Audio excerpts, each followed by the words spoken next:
All right, welcome to Vitale Review. Today we are joined with John and Lothar from the band Sacred Dawn. Hello, guys. What's going Hey, on? what's up? Good meeting you, thanks. Yeah, good meeting you too. Actually, we were supposed to do this interview, I think maybe last year or sometime, and my schedule just keeps changing, and Ben keeps throwing bands at me all the time, and I'm trying to find other bands too. So it's been a long time trying to get you on this show, and I'm glad you finally made it here. Yeah, absolutely, absolutely. Yeah. Glad to be here. Yeah, thank you very much for coming on. And you guys, you released an album last year called Dismal Swamp, right? Mm-hmm. Yep. And I actually listened to it today. I listened to it a couple times, and Okay. it's very, very good. And it's Thank you. yeah. And you guys been doing this for a while now. John, you're a newer member to the band, right? Well, no, actually, I go back to the beginning with All right. Lothar. He moved here to Chicago with a job. He wanted to get back into music, had a couple guys that was in the band previously. We crossed paths, filled the rest of the spots and recorded Gears of the Machine and kind of went forward from there. So I've been involved with the band from the beginning, stepped out of the band, did some things, moved away, came back, and most recently, well, it's 3.5 years ago now. Yeah. Came back, and Lothar and I said, you know what, we've got more in the tank. Why don't we just, see what we can do? And then the Pando hit, and basically wrote Dismal Swamp, during that time. And Lo was doing a little bit of touring with the Skull as well. So we just took our time with it, and lo and behold, we put our third album out last September. Very cool. And Lothar, you've had this band for quite a while now, a couple of years, and Yeah, you've been through so many different lineup changes too. Yeah. Basically, officially formed January of 2005 based over conversations, and I already had some demoing that I was previously recording with an old drummer friend of mine from North Carolina.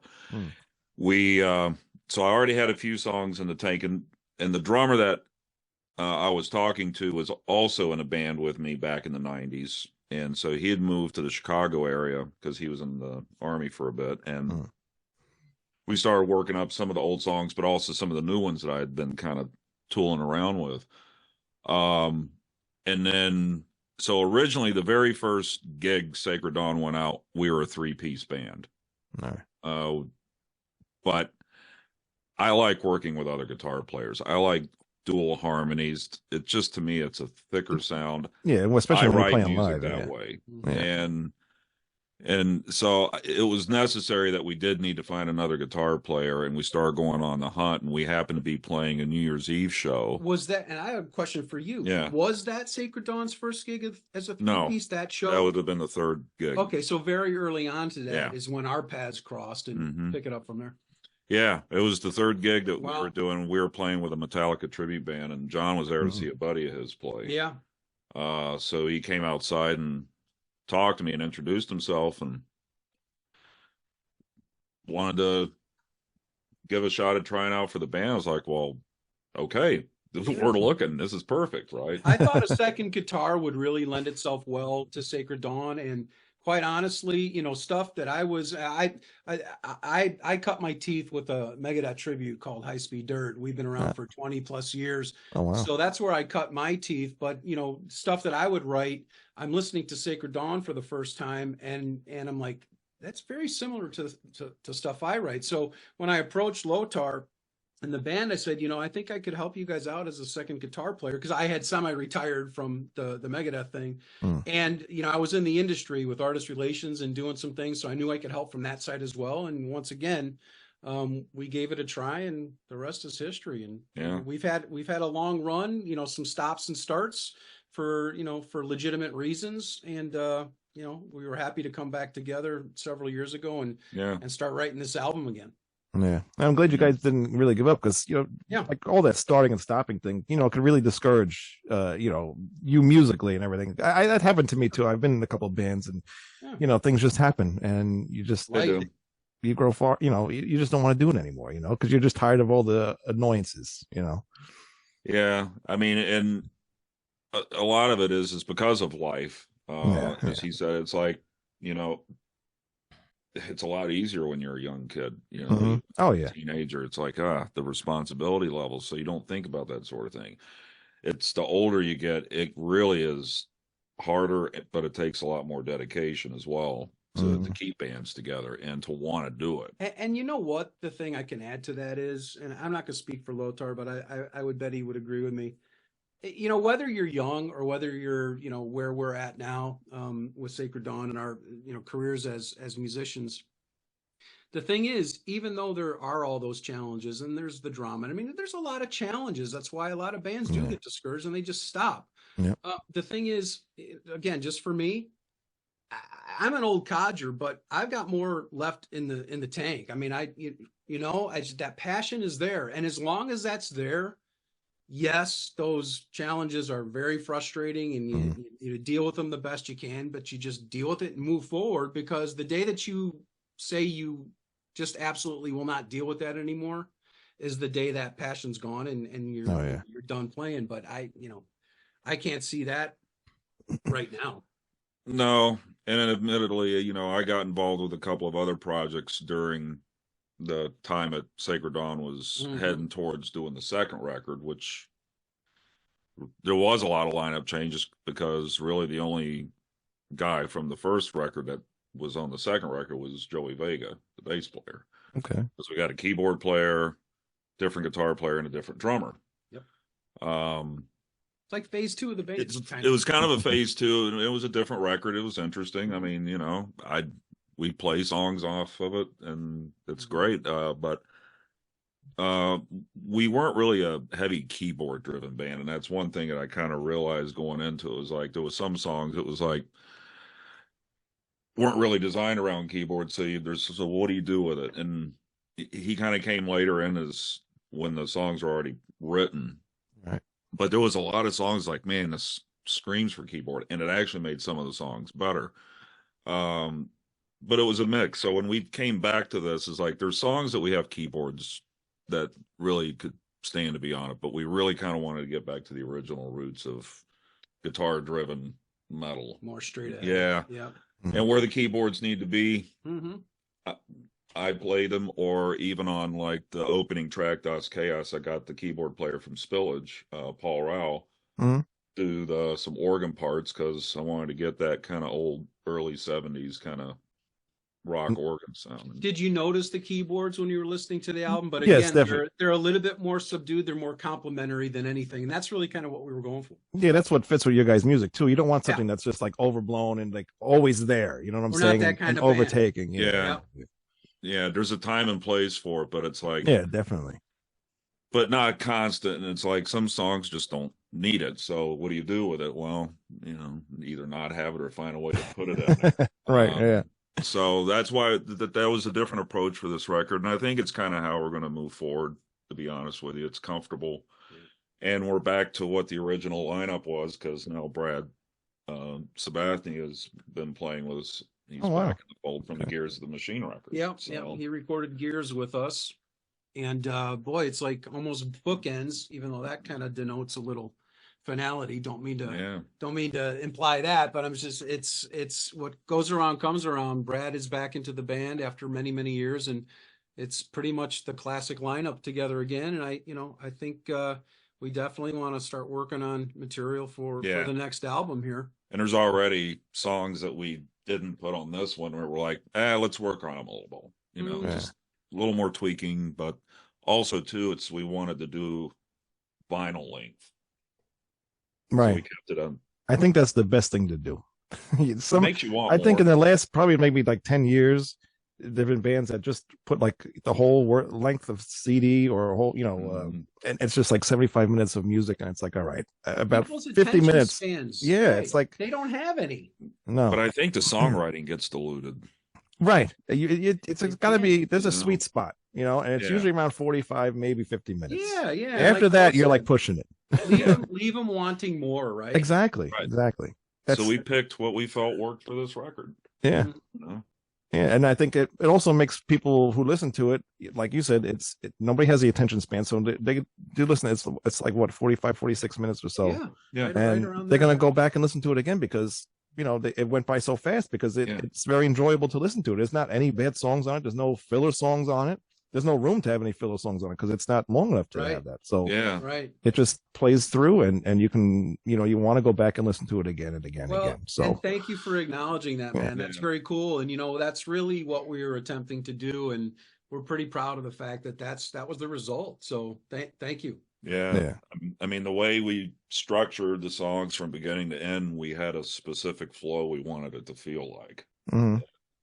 Yeah, if you go back into the 80s too, like all the best albums are only 45-minute long, or even sometimes shorter than that. Yeah. Yeah. So that's the best way to go, I think. I do that with my band too. I said nobody wants to hear us playing for hours and hours and hours, on an album. So just keep it short and simple. Fatiguing. I don't care how good you are. It's just fatiguing. No, right. Yep. Get in, get out. I think the standards of streaming now have kind of proven that people's attention spans are not there to listen. Oh yeah. Everything like TikTok, everything's like a 1-minute video. It's like nobody has. It's all sound bites. Everything's sound bites. That's all it is. My son, he started getting into watching YouTube stuff, and everything on there. It's like so short. Everybody's screaming and yelling. Everything's got to be fast. So everybody's talking like 100 miles a minute. It's like, how do you even pay attention to this? Let's all slow down, people. Yeah. Just a little. It wouldn't be the worst thing. No, it's insane. But I was looking at some of your YouTube stuff. You guys actually played on a news channel, a news station? Yeah, I work for WGN TV out of Chicago, so I happen to be one of the audio and the camera guys there, and I told some of the producers, like, hey, we do this version of Devil Went Down to Georgia. Maybe we should play it some morning. And he kind of teeter-totter with it and finally picked a morning and put us on there. And it wasn't too long after that. I think it was 2 weeks later, I got a call from one of the producers for the midday news, because we had bands for the midday as well. And a band cancels, like, hey, can you get your band to play on here? It's like, yeah, sure. So we did the midday as well. It was all within like a few months of each other. Actually, we did it twice. We did it twice within like a few months, because we played, I think it was October of that year, and then it was New Year's Eve that day we played. And it was the last thing they heard was me screaming at the end going off the air. And New Year's Day was the next day. Oh, that's perfect. I was like, that's a pretty metal way of ending the year. Yeah, so, Happy New Year. That was back in the Gears days. So that was probably 07, 08. Yeah. That's what was pretty old, so few years back.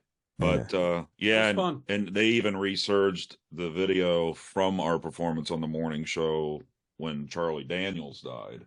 Oh, really? Okay. And they replayed it, so it got a little bit of extra love not that long ago. So, but that was fun. We still have bands perform on the midday and the morning show, and I still work there and mix them. Oh, that's pretty cool. I don't see any of that stuff here anymore. I remember like back in the day they used to do that stuff, but not anymore. Yeah, there's only a few Especially stations that do it anymore. Yeah, no, it's not very common. We typically don't have a lot of metal bands, although we did have Queensryche play the morning show once. Oh yeah, wow. That was they did it acoustically. They did it unplugged, but it was still all six of them. Jeff Tate was still singing for them. Wow, that's pretty cool. So we had Rob Halford when he was doing his solo tour. They performed the midday show, because we've had Foreigner, we've had Lacuna Coil. Oh wow. Because we had one of the producers we had at the time worked from one of the rock stations and got a job, and he knew all the connections, and he was booking big bands for us, and that was fun for a while. You guys have had a lot of we had a lot of through there. We had a lot of over people. the years. That's some good exposure too. So that's pretty cool. Yeah, we were set up for it. We were set up for it. Yeah, usually you don't see that stuff until it's like on public access TV or something. You don't see that. And that's the thing. I mean, this morning show is the number one in Chicago metro area. So you nailed it. It's good exposure for everyone. Yeah, definitely. Yeah, absolutely. Now, you worked on Dismal Swamp during the pandemic. How was that? How did you get in like a studio? I mean, I know everybody kind of had to stay home, but did you break the rules and head into the studio? We broke the rules. I mean, I came out here to our, Lothar studio here on average once a week. We were, still, we were smart about things, and we were pretty much only seeing each other. But yeah, for a few years there, I was coming out once a week to write these songs, demo them out, get them to the guys so that they can start learning the songs. Now the other two guys, we didn't see. No, it was just the two of us, Lothar and I. Yeah. And, demoed the songs, gave them to the guys. And, and tracked when we were, started to track when we were ready. But yeah, I mean, you can really say that the structure of the songs and the arrangements, came together during, the shutdown period. Really, I mean, a lot of artists did, a lot of bands did that, and we made good use of the time. I mean, the other guys basically just had to learn what they were given because we didn't have that opportunity to get together to rehearse. Yeah, one of them's got, kids. We weren't going to put him and his family. And the idea was to keep everybody comfortable with the situation, and they understood. Yeah. And so we did all the dirty work in creating the demo, say, this is what we're hearing. Let's try to work with this. And so when it came time to do the drum tracking, we pre-created all the click track and guitar scratch track so that he could just play along with me playing. And I'm sitting there kind of directing him through it.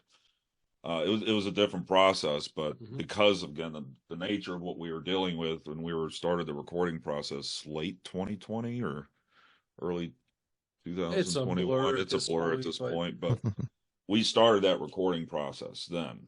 And it took us multiple months just to get the majority of the tracking done because of, again, people's timing schedules, who's sick, who's not. But we made it work. The fact that we recorded this record and didn't rehearse together as a band to make it work is kind of astonishing. And some people, people are like, well, how do you do that? It's like, well, a lot of bands have been kind of doing it this way to some extent. Well, and I got to give kudos publicly to our bass player Joey and the drummer at the time, Mike Mosel, because like Lothar said, we basically said, here's new music, right? Here's 8 songs, learn them. And then when we did get together, not to rehearse, mind you, but the actual tracking process, it was learn as you go. And those guys did a fantastic job learning those songs and the structure enough to where we could be pretty proficient with the tracking process. Yeah. Everything else took, a long time to do anyway. So that would have just, delayed things even further. But kudos to those guys for really cracking down and learning the material. And so we could, develop them, like they needed to be. Yeah. Now, did you let them do what they felt like doing, like the drummer? You just let him, put his own drum stuff down, or did pretty much? I'd say pretty much. Say 90-10 on that. 90%. Let him do what he's doing with 10%. Little, let's rein him back a little bit. But yeah, not a whole lot of drum cleanup was required, and Mike did a good job. Yeah, did a good job. Yeah. We wanted to have their feel to it because obviously anything that I gave them was more just straight structure. Right. What's your frill going to be? What's your thing? Yeah. Signature. Yeah. I like that way better. Being a drummer myself, I can't play something that somebody else made for me to do. Right. I'm not going to play it like you want. It's just basically the tempos. What, is it a 3/4 time? Is it a 4/4 time? Or whatever it is you're working out. There's some parts you don't want it to be in halftime because otherwise it kills the flow of what the vocals are doing. So that's why it made it a lot easier to create a full demo and play all these parts so that they could at least hear what the finished product is supposed to kind of resemble. Yeah. My playing is only so on drums and so on and so forth. Yeah. So I do what I can to make it work, but it was at the same time, it's kind of fun to go through that process because you're having a little bit of a handle on what you think it's going to turn out to be because, again, without that opportunity to really get in the practice room and work out the tempos and the cadences, you had to give some kind of idea because, we did give, every track, no drums. Right. Here's a click track. Here's the music. I took all the drums out and they had that to rehearse with.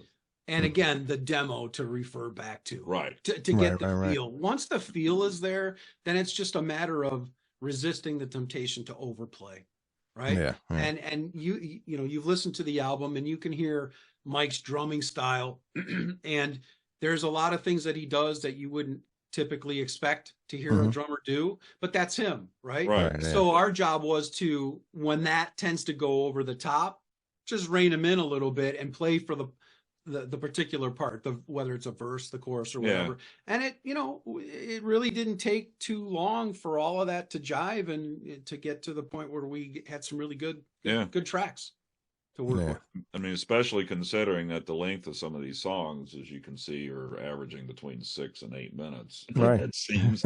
I don't know why this always happens with us. But we write a part, and it's we're fine like, though. They don't seem that long. But see, that's the whole idea, is that we didn't want it to seem that long. There's some bands that have 20-minute songs, and quite frankly, they should have stopped at 7 minutes. Right. Right. Because they're just repeating something, or something becomes monotonous. We want it to feel like you're kind of flowing through a journey. And so the songs have a particular structure, and especially the longer ones, it isn't just the same part over and over. So I call it a donut structure. You go into another part for a little while that's not even related, and then you kind of at some point come back to the main theme of what you started. Right. That's how some of these kind of came together. It keeps it interesting. It doesn't keep you, it makes you want to keep listening to that song instead of just, all right, I've heard this for 3 minutes now, I don't want to hear it anymore. Right. Exactly. Exactly. So it keeps it very interesting, and it keeps the album flowing. And you're right about the drummer. He's did a really good job on the drums, and I like the sound that you guys got for the album too. I think did you mix the album too?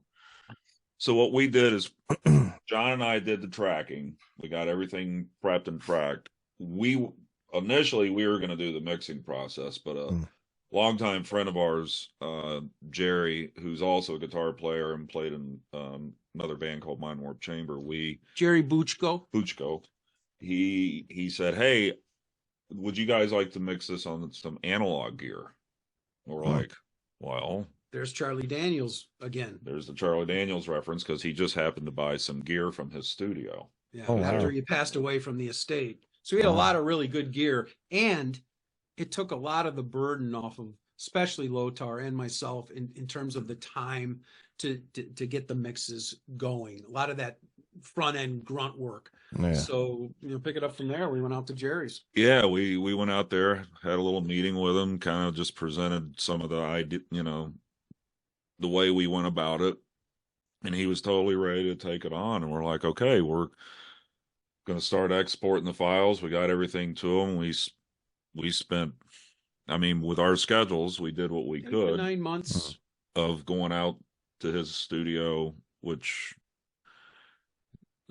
driving from the north to the south side of Chicago, you feel like you're driving down to Florida.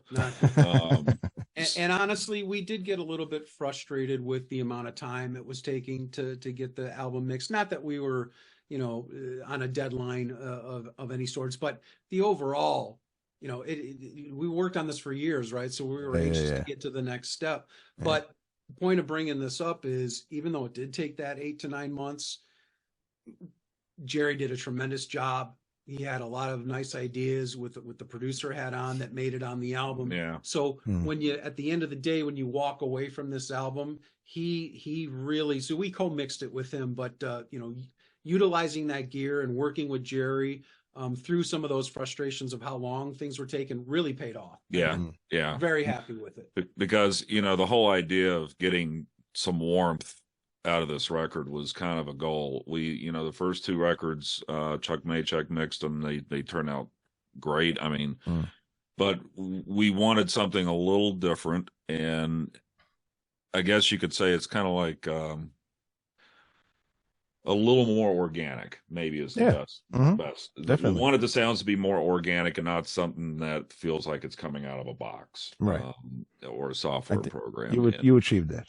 in cool. Using as much as we can and utilizing the analog tones, I think we really, I'm really happy with the result we got out of it. And that's kind of what I keep hearing is, wow, the production on this record's nice, and it's like, that's what we wanted to hear. It's very professional. It sounds, like you're one of the big top bands out there right now. Well, thank you. We worked hard on it. Listen, let's make no mistake. It was a lot of hard work. With some ups and downs, in the mixing sessions. But again, happy with the result, and very, very pleased that Jerry wanted to work with us, and we stuck with it. And then, of course, John Scripp with Massive Mastering here in town, works with a lot of bands. He did the mastering for us and did a tremendous job. tremendous job to really tie those songs together. You know, it's interesting, you know, your average listener out there, you know, they don't know, because they couldn't know all the little things that go on between each of these songs, and how then you tie them together with crossfades and different elements of production to where you have a, you know, a book, a beginning, it's all part of that middle, album and end. flow. It's exactly right. And so we worked very hard on that as well. And John at Massive Mastering really helped bring that home for us. So just really pleased at all the hard work and working through the challenges with the result that we got. And you know, we're starting to book some shows now, you know, now that the album's out there, and see if we can, you know, build a little momentum out of it. Yeah, in fact, we're playing with Flotsam and Jetsam next week. Oh, really? Yeah. The Reggies in Chicago. Are you also playing with Splintered Throne? Or no? Idle Throne. They're on the no Splintered Throne. Oh, I don't think so. All right, because another friend of mine, she's got a band called Splintered Throne, and they're opening for Flotsam and Jetsam too. So I thought maybe you guys were on the same show. That'd be a good show. You guys would be good together. Thanks. Yeah, we're looking forward to it. Fun. Forward to it. Flotsam and Jetsam is a fave of mine. So it'll be nice, and it'll be nice to play in front of their crowd. Yeah. Oh, definitely. We're looking forward to it. Yeah, I can't.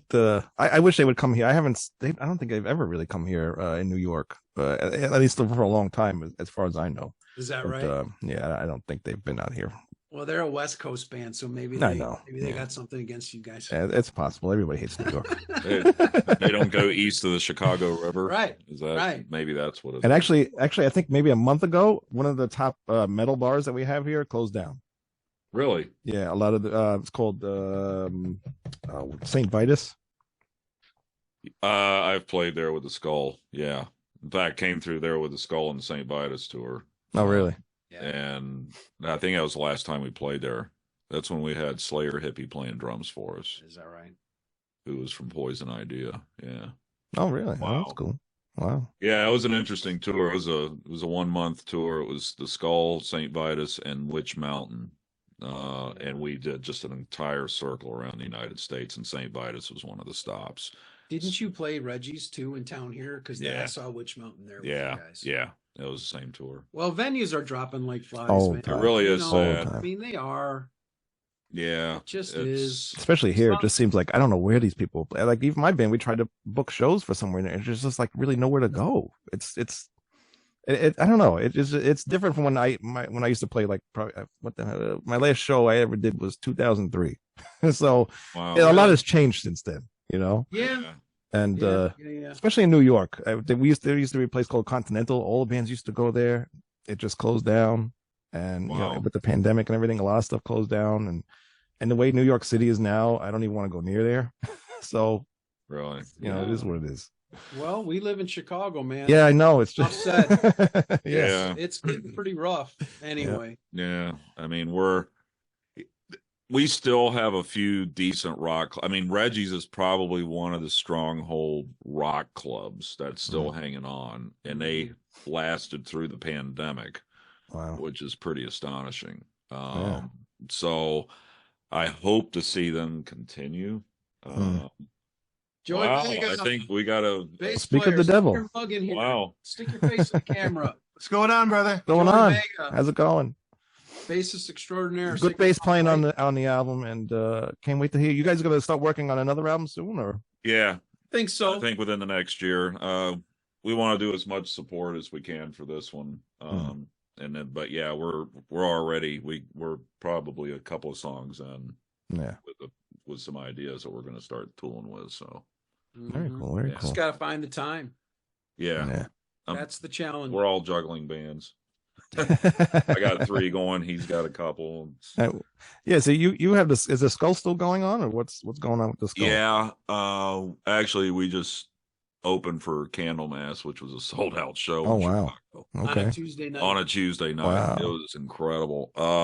But what we're actually doing now, since Eric's not in the band, we got Carl, who was from COC on the Blind record. And then the opportunity to get Scott Regers from St. Vitus was also on the table.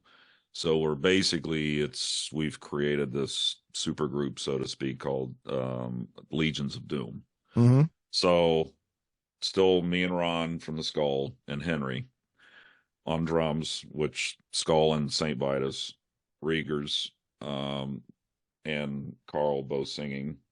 So they'll exchange between different songs. And then we got Scott Little on guitar, which he has also worked with Carl with another band called Leadfoot, and then he was around during the early days with COC when they were writing that Blind record, so he kind of fit right in. Yeah. So very cool. Very cool. So that's another thing, and that's so I'm balancing that kind of. You're a busy man. Well, a little bit. Between that and then you also have the record label too. Talk about that a little bit. Qumran. Yeah. I've kind of had Qumran for years, more or less to release my own stuff, but over the past several years, me and Tony Spillman have been talking a lot from Spillage about expanding more and doing more bands on the label instead of it just being our stuff. And I was like, we really should look at that and kind of make it plain and simple, just a way for bands to get their stuff out there, metal bands, because I mean it's not getting any easier anymore, and now you got places like CD Baby that aren't even doing physical. Yeah, I think they'll be out of business very soon. Yeah, did you know that CD Baby dissolved their physical distribution, so they're only doing digital. So it's like, why, I don't know. Probably because I don't want to deal with the shipping of a bunch of vinyl. Yeah. I mean, it changes when now you're storing vinyl versus CDs, right? Right. But so Qumran, I think we're up to about 11 bands right now. We got, Alchemy Fire, Diggeth, which they're going to be coming back to the U.S. this summer to play Maryland Doom Fest and a few gigs with Lie Heavy out of North Carolina. So they're coming over from the Netherlands, and so that they came over last year, played our CD release party, and and also did a few gigs up in Wisconsin with another band on Qumran called Carbellion. Yep. I know both of those bands. They're very good bands. Very good. Yeah. Inner Siege, power metal out of Peoria. In fact, they actually twice now have opened up for White Cross, and they're playing some Christian Metal Fest coming up in Ohio. Okay. Not too long from now. So let's see. Vault, they're kind of like Opeth meets Riverside, and so it's kind of a mix of some of these different, some doom, some prog, some power metal, but it's a well-rounded metal. It's we're not focusing on one exact thing, right? Yeah. Good. That makes sense. So. Yeah, very cool. And Joey, John, what other stuff do you have? What other bands? Like I said, Megadeth tribute, High Speed Dirt. Go back about, 22, 23 years. Pretty much old school Megadeth.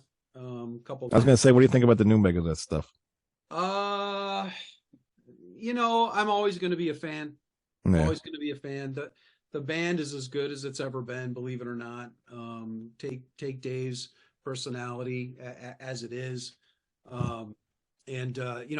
Ironically, I saw him about 6 months ago, and I hadn't seen him for, probably a couple decades, believe it or not. And enjoyed it. Enjoyed it thoroughly. So the Sacred Dawn thing starting in, 05-ish, 05, 06. 05-ish, so we're... High Speed Dirt around 2000, 2001. Yeah.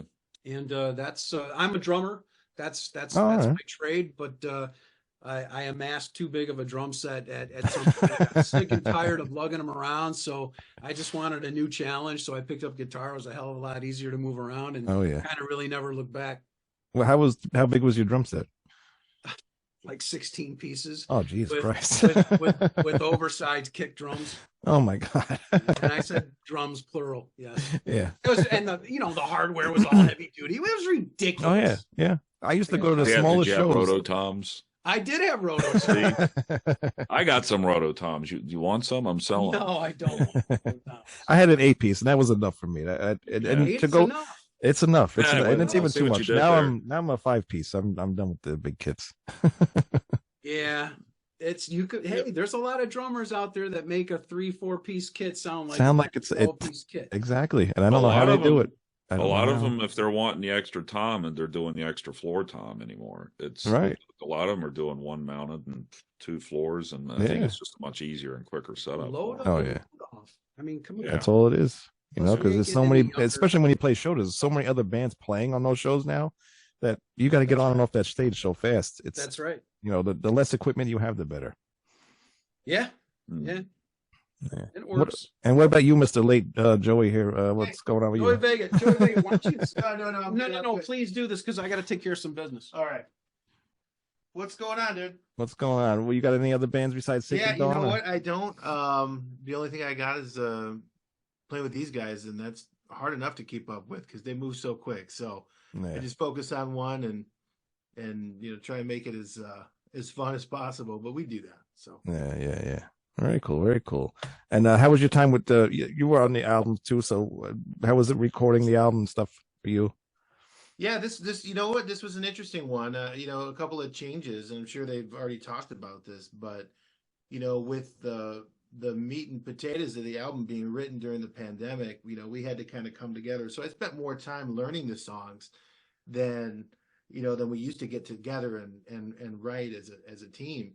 But once that happened, you know, we kind of got together and tracked, and I got to do stuff over here at Lowe's studio, as opposed to some of the other places we've done. So it was a little bit new and different experience, but I think it was a lot more kind of intimate, and we could have more control. Whereas in the past, working with outside engineers, as good as they were, you know, we didn't always have everything working on a timetable. Right. And I think that was a big advantage with this record, and I think you hear it in the final. Oh, definitely. Yep. Yeah, because I mean, at least being in control of how you structure and give guys the ability to learn it. It's like, do you need something different? Do you need the bass isolated and nothing else, and whatever? We can provide those mixes. Sometimes if you're dealing with a studio, you're dealing with their timetable, their availability. This gave us a lot more freedom this way. You always feel rushed and everything too. So yeah. Now I think with the next record, there will be more mingling with rehearsing and writing out some stuff. And there's God willing, and there's always going to be songs that are going to get written on the fly. If I'm vacuuming the floor and I hear something in my head, I'm going to stop and go record. That kind of thing. And seriously, I've done that. Well, mowing the lawn actually was a big one. You hear that drone in your head and you start singing around that drone. Oh yeah, you get annoyed with it. It's amazing how many songs you'll write doing that. So yeah, definitely. But no, I mean, I think it's always a little bit of a mix. But this particular record was kind of a different dynamo. So we handled it I think as best as we could. But yeah, I'm happy with the result. Yeah. So. Definitely, I would be too. I think the album's really good, and I hope it. I hope a lot more people get to hear it. Because how is the fan base? Is it pretty strong or? Yeah, I mean, it's interesting too because we haven't really been overly active in the past 10 years, and the past couple of shows we've been playing have been fantastic. Yeah. So. That's why we're really looking forward to the Flotsam show. We just booked another gig out in West Suburbs that's getting announced at the Alibi, and there's going to be more. Because, we were regularly opening for bands like Symphony X, Camelot, anytime they came through town, Epica, Loudness. I mean, because, we have a good rapport with a lot of the promoters, so when we get on these opportunities, it's like we're going to take them. And sometimes they work out and sometimes they don't. It depends on the statistics and what you deal with. But we're not done getting more shows. It's just a different kind of year and what's available and what's coming through, because several that we were getting ready for either got canceled or terms changed last minute. So it's a little bit of a slower thing. But I'm also, again, I'm dealing with my schedule also with Skull/Legions of Doom, and so I have to be careful, how much I put myself. Yeah. But for the most part, we're doing what we can within everybody's time frame. So, all right, very cool, very cool. I can't wait to hear what you guys come up with next, because this album's really good and really enjoyed it. Awesome. Thanks, man. Yep. We really appreciated it. Yeah, no problem. And again, where could people go to buy the album or see the band or?